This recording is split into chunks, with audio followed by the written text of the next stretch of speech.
जरा कल्पना कीजिए, एक तरफ देश में उच्च तकनीक वाले सेमीकंडक्टर प्लांट्स लगाने की बात हो रही है और विदेशी निवेश को आकर्षित करने के लिए लाल फीताशाही खत्म की जा रही है। बिल्कुल।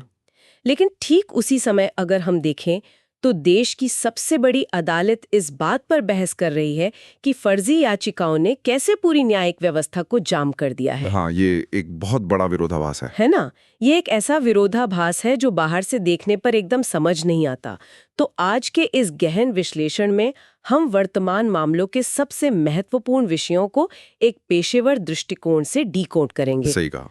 राज्य व्यवस्था से लेकर अर्थव्यवस्था, विज्ञान और अंतर्राष्ट्रीय संबंधों तक हमारा उद्देश्य सिर्फ खबरों को पढ़ना नहीं है, बल्कि ये समझना है कि नीतियां कैसे काम करती हैं और वे आपस में कैसे जुड़ी हैं। देखिए, घटनाओं को अलग अलग खानों में रखकर देखना सबसे बड़ी भूल होती है। शासन, अर्थव्यवस्था और भू राजनीति एक विशाल डोमिनो इफेक्ट की तरह काम करते हैं। डोमिनो इफेक्ट मतलब एक गिरेगा तो सब गिरेंगे। बिल्कुल। न्यायपालिका की सुस्ती का असर सीधे विदेशी निवेश पर पड़ता है और किसी दूसरे महाद्वीप में हो रहा युद्ध हमारे स्थानीय कारखानों को बंद करवा सकता है। आज हम इन्हीं कड़ियों को जोड़ेंगे। तो शुरुआत करते हैं किसी भी मजबूत लोकतंत्र की नींव से, यानी हमारी न्यायपालिका। मैंने हाल ही में पढ़ा कि केंद्रीय मंत्रिमंडल ने सुप्रीम कोर्ट में जजों की संख्या बढ़ाने के लिए 1956 के अधिनियम में संशोधन को मंजूरी दी है। हाँ, ये बहुत बड़ी खबर थी। अब मुख्य न्यायाधीश सहित जजों की संख्या 34 से बढ़कर 38 हो जाएगी। एक आम नागरिक के नजरिए से सोचें तो अचानक 4 और जजों की जरूरत क्यों आ पड़ी? इसके पीछे का मुख्य कारण है लंबित मामलों का वो पहाड़ जो अब न्यायपालिका के बुनियादी ढांचे को चरमरा रहा है। अच्छा। स्रोतों के आंकड़े बताते हैं कि वर्तमान में सुप्रीम कोर्ट में करीब 92,385 मामले लंबित हैं। 92,000 से ज्यादा?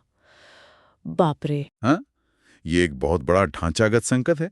जब कोई मामला सुप्रीम कोर्ट तक पहुंचता है तो उसमें जटिल संवैधानिक सवाल शामिल होते हैं। तो मतलब सरकार भी मान रही है कि सिस्टम धीमा है। बिल्कुल। सरकार का ये कदम इस बात की स्वीकारोक्ति है कि व्यवस्था की वर्तमान क्षमता इस बैकलॉग को खत्म करने के लिए नाकाफी है। जजों की संख्या बढ़ाना उसी क्षमता को विस्तार देने का एक सीधा तरीका है। लेकिन यहाँ कहानी में एक बहुत दिलचस्प मोड़ आता है। एक तरफ जजों की संख्या बढ़ रही है और दूसरी तरफ सबरीमाला मामले की सुनवाई के दौरान जस्टिस बीवी नागारत्ना की एक बहुत तीखी टिप्पणी सामने आई है। हाँ, पीआईएल को लेकर उनका वो बयान। सही कहा। उन्होंने जनहित याचिकाओं यानी पीआईएल की प्रकृति पर सवाल उठाते हुए कहा कि जो व्यवस्था पब्लिक इंटरेस्ट के लिए बनी थी वो अब प्राइवेट इंटरेस्ट, पब्लिसिटी इंटरेस्ट और यहाँ तक कि पैसा इंटरेस्ट लिटिगेशन में बदल गई है। पैसा इंटरेस्ट लिटिगेशन, ये बहुत कड़ा शब्द है ना? ये तो बिल्कुल वैसा ही है जैसे किसी अस्पताल में डॉक्टरों की संख्या तो बढ़ाई जा रही है, मतलब 34 से 38 डॉक्टर कर दिए, लेकिन इमरजेंसी रूम ऐसे मरीजों से भर जाए जिन्हें कोई बीमारी ही नहीं है। हाँ, ये तुलना हालात की गंभीरता को बिल्कुल सही ढंग से दर्शाती है। तो अगर फर्जी याचिकाओं की भीड़ ऐसे ही बनी रही तो उन असली मामलों का नंबर कैसे आएगा जिन्हें तुरंत न्याय की दरकार है? यही तो सबसे बड़ा सवाल है। देखिए, पीआईएल की शुरुआत 1970 और 80 के दशक में एक बहुत ही नेक इरादे से हुई थी। उस समय इसका तंत्र इसलिए विकसित किया गया था ताकि समाज के उन हाशिए पर खड़े लोगों तक न्याय पहुंच सकें जो गरीबी या अज्ञानता के कारण खुद अदालत नहीं आ सकते थे। हाँ, मैंने सुना है उस वक्त चिट्ठियों को भी याचिका मान लिया जाता था। बिल्कुल सही। लेकिन आज इसका तंत्र पूरी तरह से बदल चुका है। अब राजनीतिक विरोधियों को परेशान करने या व्यावसायिक प्रतिद्वंदियों के प्रोजेक्ट रुकवाने या सिर्फ अखबारों में नाम छपवाने के लिए पीआईएल का इस्तेमाल हो रहा है। तो सिर्फ 4 जज बढ़ाने से क्या होगा? वही बात है, जजों की संख्या 38 करना केवल एक सांख्यिकी सुधार है। जब तक व्यवस्था के प्रवेश द्वार पर एक सख्त फिल्टर नहीं लगाया जाएगा जो इस पैसा इंटरेस्ट लिटिगेशन को रोक सके, तब तक 92,000 लंबित मामलों का ये संकट हल नहीं होने वाला। समझ गई। अदालतें और कानून तो संविधान से चलते हैं, लेकिन कोई भी राष्ट्र सिर्फ कानूनी ढांचों से नहीं बनता। सही बात है। उसे एक सूत्र में बांधने के लिए भावनाएं और भौतिक कनेक्टिविटी भी चाहिए होती है। शासन के इस वैचारिक पहलू को लेकर कैबिनेट ने 1971 के राष्ट्रीय गौरव अपमान निवारण अधिनियम में एक अहम संशोधन को मंजूरी दी है। जी, वंदे मातरम को लेकर। हाँ, अब वंदे मातरम के गायन में बाधा डालना या उसका अपमान करना राष्ट्रीय गान और राष्ट्रीय ध्वज के अपमान की तरह ही दंडनीय अपराध होगा। इसमें 3 साल तक की सजा का प्रावधान है। देखिए, राष्ट्र निर्माण की प्रक्रिया में प्रतीकों का बहुत गहरा महत्व होता है। 1880 के दशक में बंकिम चंद्र चट्टोपाध्याय के उपन्यास आनंद मठ से निकले वंदे मातरम ने स्वतंत्रता संग्राम में एक ऊर्जा भरने का काम किया था। वो तो है, इतिहास में इसकी बहुत अहम भूमिका रही है। बिल्कुल, ये संशोधन उसी वैचारिक और ऐतिहासिक भावना को कानूनी सुरक्षा कवच प्रदान करता है। शासन की जिम्मेदारी होती है कि वो देश की सामूहिक पहचान को संरक्षित करे। एक तरफ वैचारिक पहचान का संरक्षण हो रहा है और दूसरी तरफ देश के भौतिक ढांचे में भी बदलाव आ रहा है। आप नए रेलवे जोन की बात कर रही हैं ना? बिल्कुल।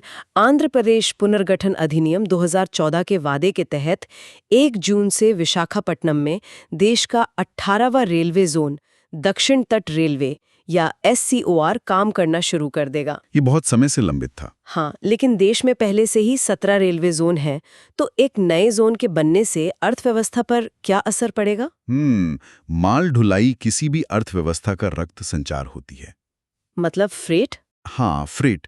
स्रोतों के अनुसार ये नया दक्षिण तट रेलवे जोन देश के कुल रेलवे फ्रेट का 17% हिस्सा अकेले संभालता है। 17%? ये तो बहुत बड़ा हिस्सा है। बिल्कुल, जो करीब 286 मिलियन टन बैठता है।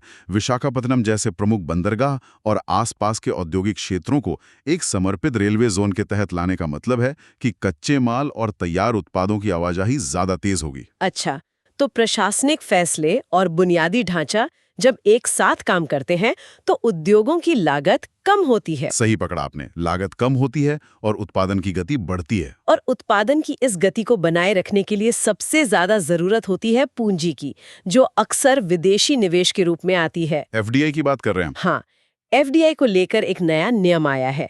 सरकार ने FDI आवेदनों की प्रोसेसिंग के लिए 12 सप्ताह की अधिकतम सीमा तय कर दी है, जो नेशनल सिंगल विंडो सिस्टम पर पूरी तरह से पेपरलेस होगी। ये एक बहुत बड़ा सुधार है। मुझे भी यही लगा, लेकिन सवाल ये उठता है कि क्या पहले आवेदनों की कोई समय सीमा नहीं थी, जिसके कारण ये 12 हफ्ते की डेडलाइन लानी पड़ी? देखिए, विदेशी निवेशकों के लिए सबसे बड़ी बाधा होती है नीतिगत अनिश्चितता। मतलब उन्हें पता नहीं होता कि कब मंजूरी मिलेगी। बिल्कुल।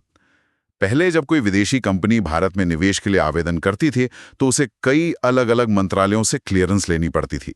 एक विभाग से फाइल पास होने में महीनों लग जाते थे।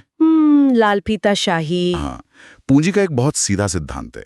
पूंजी वहीं जाती है जहां उसे काम पर लगाने में सबसे कम घर्षण या फ्रिक्शन हो। तो ये नया सिस्टम उस फ्रिक्शन को कम करता है, खत्म करता है। 12 हफ्ते की अनिवार्य सीमा और paperless national single window system का तंत्र इस घर्षण को हटा देता है। अब निवेशक को पता है कि 84 दिनों के भीतर उसे या तो हाँ मिलेगी या ना। ये पारदर्शिता तो अंतर्राष्ट्रीय स्तर पर भारत को एक ईज ऑफ डूइंग बिजनेस वाले देश के रूप में स्थापित करेगी। बिल्कुल, यही इसका मुख्य उद्देश्य है। विदेशी निवेश से बड़े कारखाने जरूर लगते हैं, लेकिन अर्थव्यवस्था की जड़ें तो आज भी हमारे खेतों में हैं। कृषि क्षेत्र में गन्ना किसानों के लिए फेयर एंड रेम्यूनरेटिव प्राइस यानी FRP को 10 रुपए बढ़ाकर 365 रुपए प्रति क्विंटल कर दिया गया है। ये ग्रामीण अर्थव्यवस्था के लिए बहुत अहम है। और इसके अलावा कपास उत्पादकता मिशन को भी मंजूरी मिली है, जिसके लिए 2026-27 से 2030-31 तक 5,659 करोड़ रुपए से ज्यादा का बजट रखा गया है। सरकार अचानक गन्ना और कपास पर इतना भारी निवेश क्यों कर रही है? इसे हमें 2 अलग-अलग कोणों से समझना होगा। FRP वो न्यूनतम मूल्य है जिस पर चीनी मिलें कानूनी रूप से किसानों से गन्ना खरीदने के लिए बाध्य होती हैं। तो 365 रुपए से क्या फर्क पड़ेगा? 365 रुपए प्रति क्विंटल का यह मूल्य सीधे ग्रामीण भारत में नकदी का प्रवाह बढ़ाता है। जब किसानों के हाथ में पैसा आता है तो वे ट्रैक्टर से लेकर साबुन तक खरीदते हैं, जो पूरी अर्थव्यवस्था को गति देता है। अच्छा, और कपास वाला मिशन? दूसरी ओर कपास उत्पादकता मिशन एक रणनीतिक बचाव है। बचाओ किससे? भारत का कपड़ा उद्योग पूरी तरह कपास पर निर्भर है। पिछले कुछ वर्षों में हमारी कपास की पैदावार में गिरावट आई है और गुणवत्ता की समस्याएं सामने आई हैं। तो 5,659 करोड़ रुपए का ये निवेश बीज सुधारने के लिए है? बिल्कुल, बीजों की गुणवत्ता सुधारने और नई तकनीक लाने के लिए, ताकि हमारा कपड़ा उद्योग कच्चे माल की कमी के कारण बंद न होना पड़े। अर्थव्यवस्था को पारदर्शी और सुलभ बनाने की ये कोशिश मुझे बैंकिंग सेक्टर में भी नजर आती है। रिजर्व बैंक ने उद्गम नाम के पोर्टल पर 30 बैंकों को जोड़ दिया है। UDGM उद्गम पोर्टल। हाँ, बताया जा रहा है कि ये डिपॉजिट एजुकेशन एंड अवेयरनेस यानी DEAF फंड का 90% कवर करता है। इसका मकसद लावारिस जमा राशि को उनके असली वारिसों तक पहुंचाना है। ये अनक्लेम डिपॉजिट्स की समस्या बहुत बड़ी है। हाँ, लेकिन मेरे मन में एक सवाल है। आज के दौर में बैंकों के पास हमारा केवाईसी, पैन, आधार, मोबाइल नंबर सब कुछ होता है। बिल्कुल होता है। तो फिर रिजर्व बैंक को एक अलग पोर्टल क्यों बनाना पड़ा? क्या बैंक खुद अपने सिस्टम में ट्रैक करके मृत खाता धारकों के परिवारों को पैसा नहीं लौटा सकते? बहुत ही वाजिब सवाल है आपका।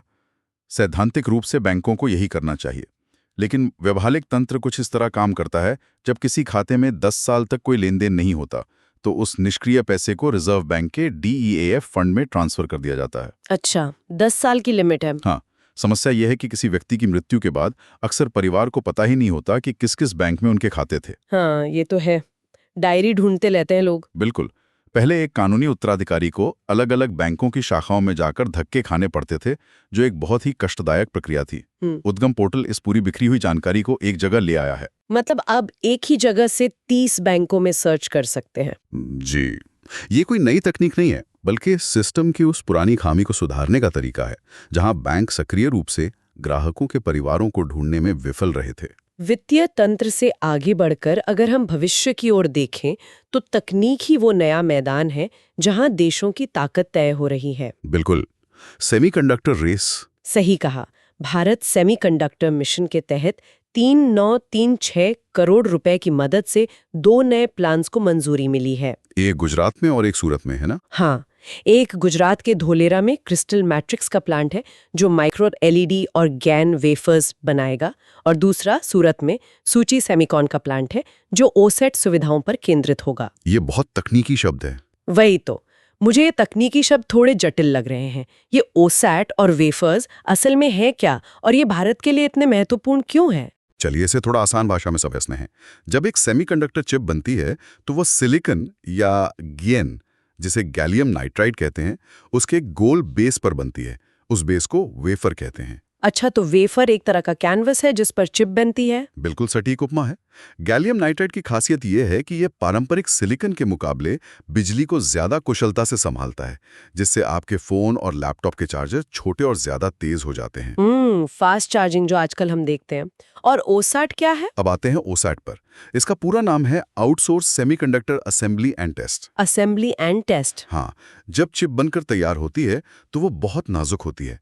उसे सीधे किसी फोन या कार के मदरबोर्ड पर नहीं लगाया जा सकता। तो उसे पैक करना पड़ता होगा। बिल्कुल। OSAT कंपनियां उस नाजुक चिप को एक सुरक्षित प्लास्टिक या सिरामिक आवरण में पैक करती हैं, उसमें वायरिंग करती हैं और ये टेस्ट करती हैं कि वो सही से काम कर रही हैं या नहीं। अच्छा, तो धोलेरा में चिप बनेगी और सूरत में उसकी पैकेजिंग होगी। हाँ, धोलेरा और सूरत के ये दोनों प्लांट्स भारत को चिप बनाने से लेकर उसकी पैकेजिंग तक की पूरी सप्लाई चेन में एक आत्मनिर्भर खिलाड़ी बना रहे हैं। इसे ही तकनीकी संप्रभुता कहते हैं। तकनीकी संप्रभुता की बात निकली है तो सरकार ने बाहर से आने वाले हार्डवेयर को लेकर भी एक कड़ा फैसला लिया है। अकेले हार्ड डिस्क ड्राइव को अब अनिवार्य पंजीकरण व्यवस्था यानी CRS के तहत लाया गया है, जो नवंबर से लागू होगा। हाँ, स्टैंड अलोन हार्ड ड्राइव्स पर। ये तो बिल्कुल किसी VIP क्लब के बाउंसर जैसा लग रहा है, जो दरवाजे पर खड़ा होकर देखेगा कि विदेश से आने वाला घटिया और इस्तेमाल किया हुआ कचरा भारत के बाजार में ना घुस पाए। ये बाउंसर वाली उपमा बहुत सटीक है।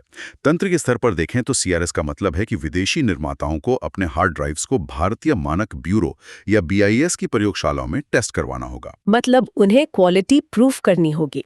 बिल्कुल। भारत लंबे समय से सस्ते, रिफर्बिश्ड और कम गुणवत्ता वाले विदेशी स्टोरेज डिवाइस के लिए एक डंपिंग ग्राउंड बना हुआ था। हाँ, बहुत कचरा आता है बाहर से। CRS ये सुनिश्चित करता है कि जो भी हार्ड ड्राइव भारत में बिकेगी वो सुरक्षा और गुणवत्ता के कड़े मानकों पर खरी उतरेगी। एक तरफ हम धुलेरा में अपने खुद के उच्च श्रेणी के चिप्स बना रहे हैं और दूसरी तरफ सीमाओं पर CRS लागू करके निम्न स्तर की तकनीक को रोक रहे हैं। हम अपनी सीमाओं के भीतर चाहे जितनी मजबूत तकनीकी और आर्थिक दीवारें खड़ी कर लें, लेकिन भू राजनीति के झटके किसी न किसी रास्ते से अंदर आ ही जाते हैं। पश्चिम एशिया के संकट को ही ले लीजिए। बिल्कुल। सूत्रों से पता चलता है कि इस युद्ध के कारण भारत की विकास दर 7.4% से घटकर 6.5% होने का अनुमान है और महंगाई दर 2.3% से छलांग लगाकर 4.4% हो सकती है। ये बहुत बड़े आंकड़े हैं। और अंतर्राष्ट्रीय बाजार में ब्रेंट क्रूड ऑयल $109 प्रति बैरल तक पहुंच गया है। स्थिति इतनी गंभीर हो गई कि सरकार को एलपीजी और तेल कंपनियों को 30,000 करोड़ रुपए का सपोर्ट देना पड़ा। वो घाटा सहने के लिए। हाँ, और इसी झटके से निपटने के लिए ECLGS 5.0 नाम की योजना के तहत 18,100 करोड़ रुपए लाए गए हैं। मुझे ये समझाइए कि मिडिल ईस्ट में चल रही मिसाइलों का हमारे स्थानीय छोटे उद्योग यानी MSME से क्या सीधा संबंध है? संबंध बहुत सीधा और गहरा है। कैसे? देखिए, जब पश्चिम एशिया में तनाव बढ़ता है तो लाल सागर और स्वेज नहर से गुजरने वाले मालवाहक जहाजों का बीमा और माल ढुलाई का खर्च कई गुना बढ़ जाता है। अच्छा, इंश्योरेंस महंगा हो जाता है। बिल्कुल। साथ ही कच्चे तेल के दाम बढ़ने से भारत के भीतर भी ट्रकों से माल भेजने की लागत बढ़ जाती है। अब सूरत या लुधियाना में बैठा एक छोटा कपड़ा या कलपुर्जे बनाने वाला उद्योगपति अचानक इस बढ़ी हुई लागत को नहीं सह सकता। उसका मार्जिन तो वैसे ही कम होता है। सही कहा। उसका कैश फ्लो टूट जाता है और कारखाना बंद होने की नौबत आ जाती है। यहीं पर ECLGS काम आती है। Emergency credit line. जी, इसके तहत सरकार बैंकों से कहती है कि आप इन छोटे उद्योगों को तुरंत आपातकालीन ऋण दें, और अगर ये पैसे नहीं चुका पाए तो सरकार उसकी गारंटी लेगी। तो ये 18,100 करोड़ रुपए एक तरह की लाइफ लाइन है। बिल्कुल। ये उन छोटे कारखानों को कच्चे तेल की महंगाई के झटके से बचाकर जीवित रखने का एक तंत्र है। ऊर्जा की इसी निर्भरता पर मुझे एक बहुत बड़ा विरोधाभास नजर आता है। एक तरफ हमारे पास आंकड़े हैं कि भारत की नवीकरणीय ऊर्जा क्षमता पिछले 10 सालों में 210% बढ़ी है। हाँ, सोलर और विंड में हम बहुत आगे गए हैं। वित्त वर्ष 24-25 में ही हमारी 89% नई क्षमता सौर और पवन ऊर्जा से आई है। तो जब हमने सूरज की रोशनी से इतनी बिजली बना ली है, तो फिर कच्चा तेल महंगा होने से हमारी पूरी अर्थव्यवस्था क्यों कांपने लगती है? क्या यह सूरज की रोशनी हमें वैश्विक झटकों से नहीं बचा पा रही? इस विरोधाभास के पीछे ऊर्जा की खपत का विज्ञान छिपा है। विज्ञान? वो कैसे? देखिए, सौर या पवन ऊर्जा से जो बिजली बनती है वो ग्रिड में जाती है। उससे हमारे घरों के AC, टीवी और लाइटें चलती हैं। लेकिन हमारी अर्थव्यवस्था के दो सबसे बड़े हिस्से, उद्योग और परिवहन, बिजली से नहीं चलते। ओह, ट्रांसपोर्ट तो तेल से ही चलता है? बिल्कुल। हमारे सीमेंट के कारखाने, स्टील प्लांट और भारी ट्रक आज भी भयंकर गर्मी और ईंधन पैदा करने के लिए कोयले और कच्चे तेल पर निर्भर हैं। स्रोतों के अनुसार आज भी हम अपनी जरूरत का 89% कच्चा तेल आयात करते हैं। बाप रे, 89% आयात? हाँ, उद्योग सबसे ज्यादा ऊर्जा खपत करते हैं। यही कारण है कि इंडस्ट्रियल हीट पंप्स के जरिए उद्योगों के डीकार्बोनाइजेशन पर इतना जोर दिया जा रहा है। तो जब तक इंडस्ट्रीज बिजली पर शिफ्ट नहीं होंगी, तब तक मिडिल ईस्ट का कोई भी तनाव हमारी अर्थव्यवस्था की कमर तोड़ता रहेगा। कारखानों की भट्टियों को कच्चे तेल से हटाकर बिजली से चलने वाले आधुनिक हीट पंप्स पर शिफ्ट करना ही एकमात्र उपाय है। भू राजनीतिक झटकों के अलावा कुछ अदृश्य सूचकांक भी होते हैं जो देश के भविष्य पर गहरा असर डालते हैं। हाल ही में वीडम 2026 की एक रिपोर्ट सामने आई है। जी, वीडम रिपोर्ट? स्रोतों में दिए गए विश्लेषण के अनुसार इस रिपोर्ट ने भारत को चुनावी निरंकुशता या इलेक्टोरल ऑटोक्रेसी के रूप में वर्गीकृत किया है। रिपोर्ट का तर्क है कि भारत के संविधान के अनुच्छेद 14, 19 और 21 जो समानता, अभिव्यक्ति की स्वतंत्रता और जीवन का अधिकार सुनिश्चित करते हैं, और अंतर्राष्ट्रीय मानवाधिकार संधि जिसे ICCPR कहा जाता है, उनके बीच एक विरोधाभास देखा जा रहा है। इस रिपोर्ट के निष्कर्ष क्या मायने रखते हैं? यहाँ ये स्पष्ट करना जरूरी है कि ये निष्कर्ष उस विशिष्ट रिपोर्ट और स्रोतों में प्रस्तुत दृष्टिकोण पर आधारित है। हम इसका वस्तुनिष्ठ विश्लेषण कर सकते हैं। बिल्कुल, हमें इसे निष्पक्ष रूप से समझना चाहिए। ICCPR या international covenant on civil and political rights संयुक्त राष्ट्र की एक प्रमुख बहुपक्षीय संधि है जो बुनियादी मानव अधिकारों की बात करती है। रिपोर्ट में यह तर्क दिया गया है कि जमानत की लंबी कानूनी लड़ाइयों और पैरोल की व्यवस्था में जो असमानता दिख रही है वो इन अंतर्राष्ट्रीय मानकों से मेल नहीं खाती। अच्छा, तो ये रिपोर्ट उस असमानता को पॉइंट आउट कर रही है। पर ये इतना मायने क्यों रखता है? जिस तरह कच्चे तेल के दाम हमारी हार्ड इकोनॉमिक्स को प्रभावित करते हैं, उसी तरह ये वैश्विक सूचकांक किसी भी देश की सॉफ्ट पावर और विदेशी निवेशकों की धारणा को आकार देते हैं, परसेप्शन बनाते हैं। बिल्कुल। अंतर्राष्ट्रीय एजेंसियों, रेटिंग संस्थाएं और बड़े वैश्विक निवेशक लंबी अवधि का निवेश करने से पहले इन लोकतांत्रिक सूचकांकों का गहराई से अध्ययन करते हैं। आज की इस पूरी चर्चा का दायरा बहुत विशाल रहा। हमने देखा कि कैसे सुप्रीम कोर्ट में जजों की संख्या बढ़ाने और पीआईएल को नियंत्रित करने से लेकर एफडीआई को 12 हफ्ते के भीतर मंजूरी देने और उद्गम पोर्टल के जरिए बैंकिंग को पारदर्शी बनाने तक हर कदम का एक ही लक्ष्य है। और वो है सिस्टम को लचीला बनाना। बिल्कुल, संस्थागत और आर्थिक लचीलापन का निर्माण करना, एक ऐसा तंत्र बनाना जो भविष्य में आने वाले झटकों को आसानी से सोख सके। शासन का मूल उद्देश्य ही यही है, चाहे वो सेमीकंडक्टर प्लांट लगाकर तकनीकी आत्मनिर्भरता हासिल करना हो, रेलवे के नए जोन से माल ढुलाई को सुगम बनाना हो, या छोटे उद्योगों को ECLGS का सुरक्षा कवच देना हो। सही कहा। जो देश अपने आंतरिक ढांचे की कमजोरियों को समय रहते पहचान कर सुधार लेता है, वही वैश्विक अस्थिरता के बीच मजबूती से खड़ा रह सकता है। इस पूरी यात्रा के बाद श्रोताओं के लिए सोचने वाली एक बहुत ही दिलचस्प बात सामने आती है। हमने देखा कि सरकार अपनी अर्थव्यवस्था को रफ्तार देने के लिए विदेशी निवेश की राह आसान कर रही है, लाल फीताशाही खत्म करके 12 हफ्ते की पेपरलेस समय सीमा तय कर रही हैं। हाँ, ईज ऑफ डूइंग बिजनेस। लेकिन दूसरी तरफ वीडैम जैसी रिपोर्टें हमारे लोकतांत्रिक और संस्थागत ढांचे को लेकर एक अलग ही तस्वीर दुनिया के सामने पेश कर रही हैं। तो भविष्य के लिए सवाल ये है कि जब दुनिया भर के बड़े निवेशक ये तय करेंगे कि उन्हें अपनी अरबों की पूंजी कहाँ लगानी है, तो उनका पैमाना क्या होगा? ये बहुत बड़ा सवाल है। क्या वे भारत के तेजी से सुधरते कागजी सुधारों, आसान सिंगल विंडो सिस्टम और नए सेमीकंडक्टर प्लांट्स पर अपना दांव लगाएंगे, या फिर वे निवेश का फैसला करते समय इन वैश्विक लोकतांत्रिक सूचकांकों से बनने वाली धारणाओं को ज्यादा तवज्जो देंगे? या संस्थागत रैंकिंग? इस जटिल सवाल पर विचार जरूर करें। आज के इस गहन विश्लेषण में हमारे साथ जुड़ने के लिए बहुत बहुत धन्यवाद। सीखते रहें और हर खबर के पीछे छिपे क्यों और कैसे को तलाशते रहें।